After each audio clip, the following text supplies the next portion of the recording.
Hello and welcome to another series of water sport action here on the World of Sailing. It's a really exciting year this year. We've got the Admiral's Cup 18-foot skiffs and offshore powerboats for the very first time. And it all gets underway here in Hampshire with the Hoya Royal Lymington Cup. And we've an exclusive interview with Britain's best match racer, Chris Law. So what is match racing? Unlike fleet racing with mini boats, match racing is a series of one-on-one duels between two skippers and their crew. They have to be masters of boat handling, tactics and complex rules. New this year to match racing is Britain's Olympic silver medalist, John Merricks. It's completely different, yeah. We're 470 sailing is all about fleet racing and controlling the fleet and putting together a consistent set of results. Whereas match racing, if you finish second, then you haven't done too well. Most of the action in match racing actually takes place before the start. Yachts are sometimes led far from the start line, but usually the first over keeps command throughout the race. And these are the top players. Bertrand Passet, the fiery Frenchman, highest ranked here at number 3 in the world and a possible for top slot. Magnus Holmberg, a cool-headed Scandinavian with a reputation for success. Then Thierry Péponnet, another successful Frenchman. Thierry was runner-up here last year and winner twice before. Chris Law, local boy on a winning streak. Now Law might well pull this one off. Sten Moore still learning the moves, but Denmark's top match racer and making a name for himself. Marcus Weiser, top German match racer. Marcus is looking to improve on his 6th last year. Peter Holmberg, leading the Virgin Islands America's Cup Challenge and a hot match racer. Peter will be hoping for Caribbean sunshine. And Morten Henriksen here for the first time in Lymington. This unassuming schoolteacher is a rising star. In the first round-robin stages, the 16 skippers are split into 2 groups and each race the other, with the top 4 in each group going through to the quarter-finals. Here, John Merricks, aided by his co-medalist Ian Walker, cuts his teeth against the top-ranked Magnus Holmberg. The Swede gets the better of the match at the start, just, and goes on to lead round the first mark. From there on, it's all over, and Holmberg wins with the new kid on the block, Merricks, scoring just 2 wins out of 7 starts and missing the cut. The other Holmberg, Peter, from the US Virgin Islands, takes on another newcomer to Lymington. The Russian silver medalist, Georgy Shaidako. He's an experienced match race sailor, but in the Soling Olympic class. Currently ranked 30th in the world, but having trouble against the more experienced Holmberg. Holmberg, reveling in the sunshine, beats the Russian and goes through to the next stage with ease.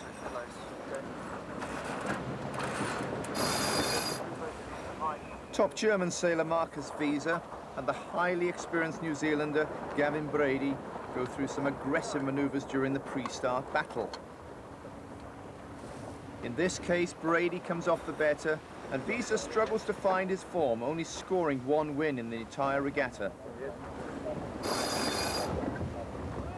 Although 3rd in last year's British National Match Racing Championships, Andy Green put on a fine show. Undaunted by reputations, he attacked his opposition like a terrier, getting the better of John Merricks after some monumental scraps around the course. This battle between Merricks and Green was to decide who was to go through to the quarter-finals. It was an all-action race, with Green going through with 4 wins. So in Group A, Chris Law goes through easily with Murray Jones and Frenchman Bertrand Passet. Just making the cut is the Dane Morten Henriksen, having beaten Britain's Stuart Childilly. In Group B, Magnus Holmberg goes through unbeaten. Thierry Péponnet, Peter Holmberg and Andy Green also make the quarter-finals, but out goes the silver medalist, John Merricks.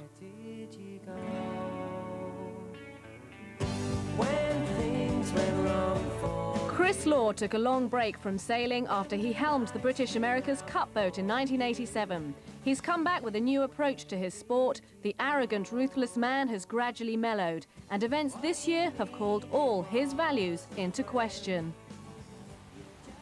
recently several things have happened to me. I've had a big operation where I thought I had cancer, and I was in hospital for 10 days and recuperating here actually for 3 weeks. My father died in last September. My eldest child is now 22 and she's going to get a MA honours degree. And you turn around and you say, okay, how do you judge success? On the water, Law is winning. He's taken the Australia Cup. He won the Mini America's Cup regatta in New Zealand, and he wants to win the match racing World Championships. But there's a price to pay.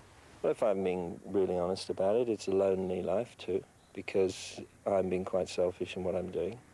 And I have a fantastic lifestyle.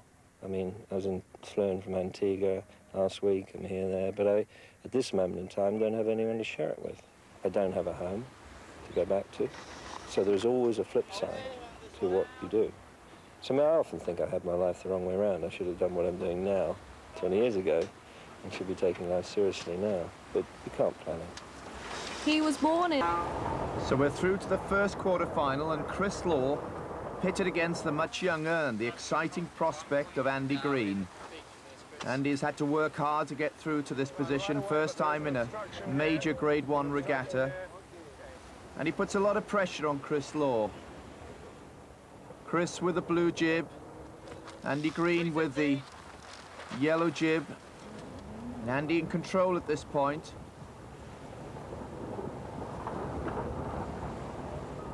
Chris doing some rather violent maneuvers to try and get Andy Green off his tail, which he does.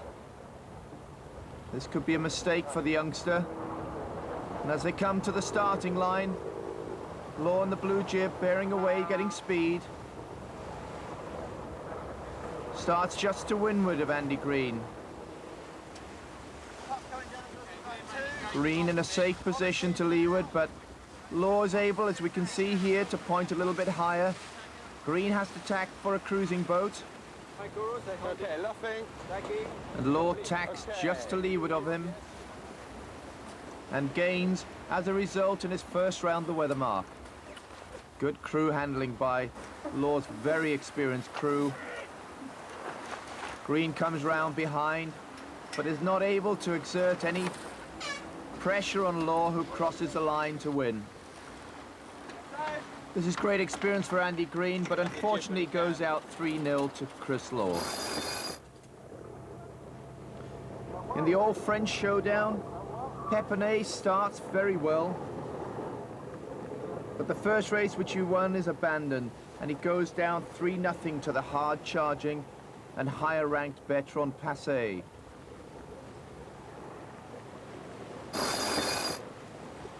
In the battle between Magnus Holmberg of Sweden, leading round the mark, and the Dane Morten Henriksen, the third race became a really aggressive and violent affair. Magnus Holmberg gets 2 penalties for an instant at the leeward mark. Here he goes into his first penalty, doing a circle. He has to turn the boat through 360 degrees.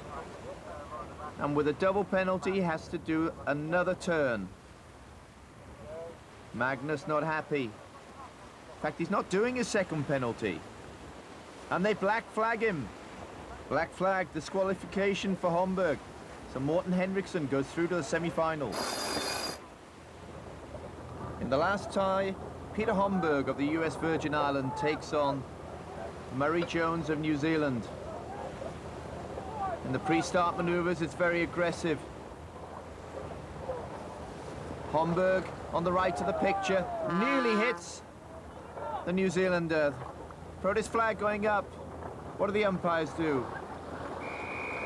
They green flag it. That means no incident. Holmberg was able to keep clear. The battle is on. Holmberg is 1-0 down. He wins the second race to tie the sequence, and in the third race, the New Zealand is pushing hard. A lot of aggression at the start. Murray Jones, tactician with the winning America's Cup team. Here we are on board with him. Turning, circling behind Peter Holmberg. These two want to be part of the America's Cup challenge, but it's Holmberg who takes the start of the last race and gets round the windward mark ahead of the New Zealander and takes the series 3-1 to get through to the semi-finals. Laura on fine form, knocking out the pretender Andy Green 3-0. In the all-French clash, Pépinay is defeated by Passé 3-1. The same fate for Murray Jones, going out 1-3 against the man from the Caribbean, Peter Homburg, and the other Homburg, Magnus, in that unusual black flag incident, beaten by Morten Henriksen. So to the first semi-final, Chris Law, beaten only once so far, up against the French ace Bertrand Passé, and that's in a couple of minutes.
Welcome back to the world of sailing.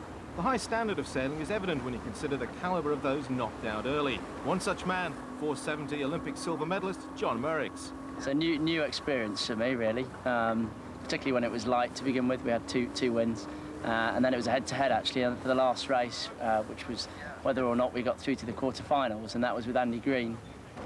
So when you come and teach these guys, I mean, it's great, isn't it? Because this is sort of where you were many years ago. Oh, it's good fun for a start. It's quite nice being in the front end of the boat and, you know, being told what to do. You know, it's just good to put something back into the sport, really. As we can see, John Merricks didn't dash home after his disappointment. He stayed to put something back into the sport that he loves so much. All the top international sailors learnt their craft at some small club somewhere. Just because the Royal Lymington has hosted the jet setters for this event, they haven't forgotten the grassroots. Every week, anyone aged from 8 to 18 can come and learn for the grand fee of £1.50. For tea and scones included as well. And at 8 years old, Robin and William already know the ropes. Push it that way, the boat turns that way. If you pull it that way, the boat goes over there. So really, you've got to just know which way you're steering. Tack is when you go through the wind, and jibe is when you go, it's kind of, you get one, they're different to each other, because sometimes you can capsize on a jibe, but you can't on a tack. For the older children, the coaches have organised a special treat. The world-class skippers in the Cup agreed to pass on a few tips. Who is John Merricks? Silver medalist, 470 Olympic champion. The youngsters' heroes guided them through match racing, how to cope one-on-one, to think on your feet in this supreme test of skills. At the start, like, make sure that you're on starboard and make sure that he's got a penalty, basically. Try and make him get a penalty, and so you win. I think you have to think quicker. You have to plan ahead more. It's a bit more like a game of chess, really. But obviously, time in the boat and doing more match racing regattas would certainly help. The club members brought the boats, and they volunteer their time to teach with pride. I think it's wonderful seeing the children develop and seeing how much they get out of it. I think from our point of view, it's a lovely thing to be involved with. And to have their idols crew for them will be a yarn for the youngsters to tell in the clubhouse afterwards, over those tea and scones. Back to the action of the Hoya Royal Lymington Cup. Semi-final first race between Chris Law, ranked number 7 with a blue jib, and Bertrand Passé of France ranked number 3. And this is the course they're sailing. From the start line, they sail up to the windward mark, with spinnakers up to the leeward mark, back up to the windward mark, and spinnakers up back to the start finishing line. At the start of the race, it looks like the yellow jib. It is. Bertrand Passé has got the lead. Very good start by Bertrand. Chris Law to leeward, being controlled by the yellow jib. He's going to have his work cut out to try and get past in these light, difficult conditions. And Law will have to tack. There he goes. And he's having to dip Passé. And there is Passé tacking right on his weather. So Law's only chance is to go back. Passé sails off. Now he's getting speed because Law's had to do 2 tacks. And every time you do a tack, you slow down. So Passé got his speed up to full boat speed and he tacked back to cover. Now we're halfway down the first run and Law has made a gain. There he is with a blue spinnaker. But Passé still trying to control him, attacking him by jibing back onto starboard jibe. And the spinnaker's touched. Did you see that? Passé puts up a flag. Who's the penalty to? Law looks as if he's in the wrong. Umpire, yes, blue flag. Chris Law has a penalty to do. Now he has a big problem. How's Law going to get back from this? As they come to the leeward mark, Law, remember, still has a penalty to do. Takes his spinnaker down. I can't believe it. Passé's giving him the opportunity. Law going head to wind. Through the either wind, that's attack. That's all he has to do to exonerate himself from his penalty. Now they sail to the leeward mark. So now Law has cleared himself of his penalty, but has Passé got an overlap? Has he got enough rights for room? There's a lot of shouting going on. Law saying he hasn't got an overlap. Passé doesn't care. He's going on the inside. Law shouting at the umpires. Passé coming in. Do they hit? Protest flags going up. Who's in the wrong? Passé back in the lead, but has he got a penalty? Yes, he has. Yellow shape on the umpire's boat.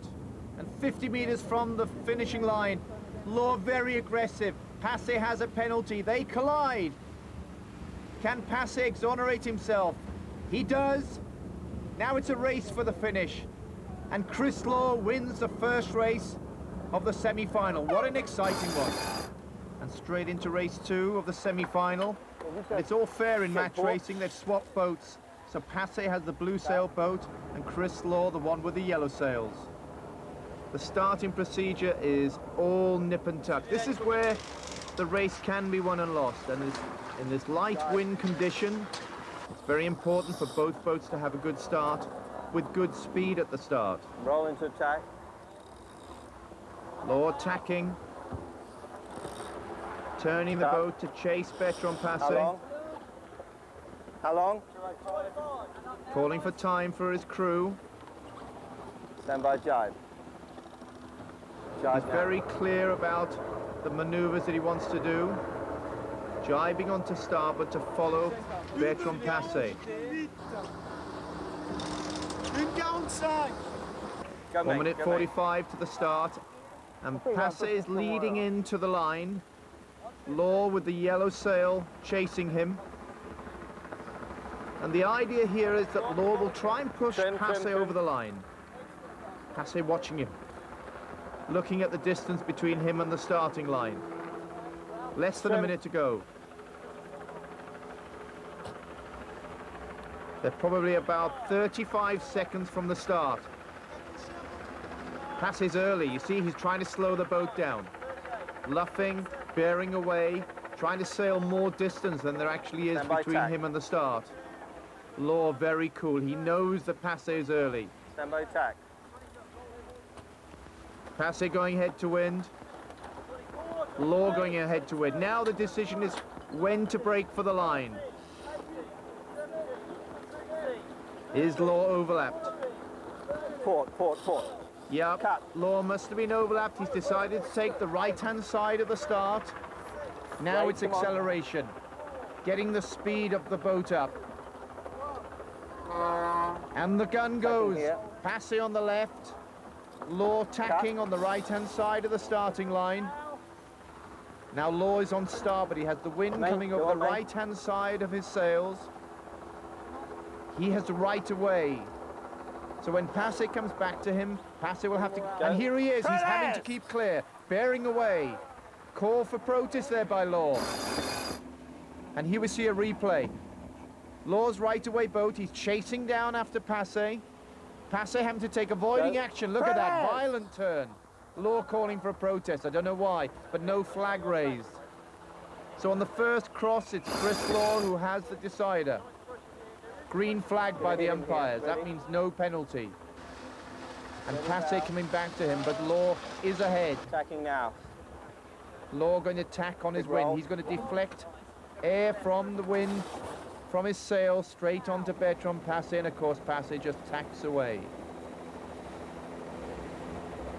As they sail up to the first windward mark, Law has about a 1 to 1.5 boat advantage, which is not much in this light weather. He wants to maximize that distance, looking under his boom. Andy Hemmings, the trimmer, checking to see where Passé is. It looks closer than it is, but I think Law must be on the ley line. No, he's not. He's tacking again, forcing Passé. It's only about a boat length this time. Passé has gained. Passé with a blue jib, tacks away onto port. Law is laying the mark. No early set, right? Spinnaker pole, as you can see, on the yellow jib boat. Spinnaker poles up, Spinnaker ready to fly. James Stagg on the bow, they're pulling the Spinnaker up. Good set by the boys.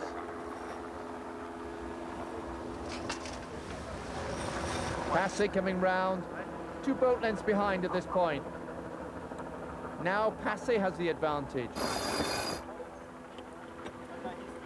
But at the leeward mark, at the end of the first lap, Bertrand Passé has actually lost distance. He tacks away. Chris Law tacks to follow him. What can Passé do to get back here? He decides to go into attacking duel. Tacking again. Can he force Law and his crew to make a mistake?